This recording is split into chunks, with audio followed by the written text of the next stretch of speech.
नमस्कार, मी Sunita simple blogs सोयीमध्ये तुमचं सहर्ष स्वागत करते। आज श्रावणाचा पहिला दिवस आणि पहिला सोमवार आहे।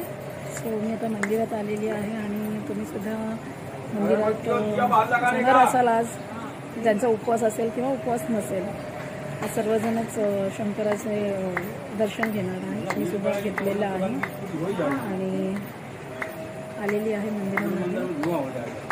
गर्दी तशी आहे पण आणि नाही पण मी शूटिंग प्रयत्न करते।